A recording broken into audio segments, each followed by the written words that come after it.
Hello, మన grandma TV స్వాగతం. ఈరోజు నేను చెప్పేదండి మామిడికాయ ముక్కల పచ్చడి అండి. దీన్ని మెంతికాయని పచ్చడి బద్దలు అంటారు, మెంతి బద్దలని కూడా అంటారు. దీనికి కావాల్సింది వచ్చి నేను చూపించిన చిన్న గిన్నె అండి. దీంట్లో 4 స్పూన్లు ఉప్పు, అది 4 స్పూన్లు ఉప్పు కానీ కారం కనబడతాయి. నేను 3 స్పూన్లు ఉప్పు, 4 స్పూన్లు కారం తీసుకున్నాను. ఇది చాలా సింపుల్గా చేసుకునే పచ్చడి అండి. ఎండతో పని లేదు. ఈ ముక్కలు ముందుగా మనం సన్నగా తరుక్కు ఉంచుకోవాలి. కారం అది రెడీ చేసుకోవాలి. అలాగే ఆవు పిండి, మెంతి పిండి కూడా కావాలండి. కాకపోతే నేను నా దగ్గర ఉన్నాయి కాబట్టి వాడాను. ఆవాలు, మెంతులు కొద్దిగా దోరగా వేయించుకుని అవి పొడి పెట్టుకుంచుకోవాలి. ఏదైనా ఇన్స్టెంట్గా ఇలా చేసినప్పుడు పనికొస్తాయి.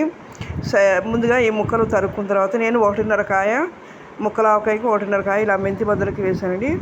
ఈ మెంతి బద్దలు తరిగిన తర్వాత దానిలో కొద్దిగా నూనె వేసి అడికి పైకి బాగా కలిపి ఉంచాలి. ఎందుకంటే ముక్క గట్టిగా ఉంటే వారం 10 రోజులు ఉన్నా కూడా బాగుంటుంది, ముక్క ఇది అయిపోదు.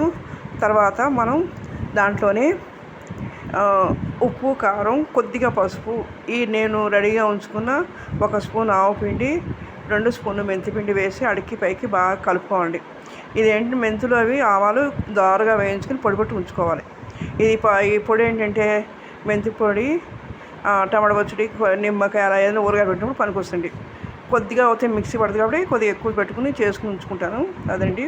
తర్వాత బాండి పెట్టుకుని, చిన్న బాండి పెట్టుకుని మనం 2 గరిటెలు నూనె వేసుకుని దాంట్లో అది కొద్దిగా వేడెక్కిన తర్వాత ఆవాలు, ఒక 2 స్పూన్ల ఆవాలు, ఒక అదేంటి 2 కానీ 3 కానీ ఎండుమిర్చి, తర్వాత ఇంగువ వేసి పోపెట్టుకోవాలి. అంతేనండి, చాలా సింపుల్. పెళ్ళి కొత్తగా ఉన్నవాళ్ళు, దూరం ఉన్నవాళ్ళు కూడా ఈ పచ్చడి చేసుకోవచ్చు. లైక్ చేయండి, షేర్ చేయండి, సబ్స్క్రైబ్ చేయండి.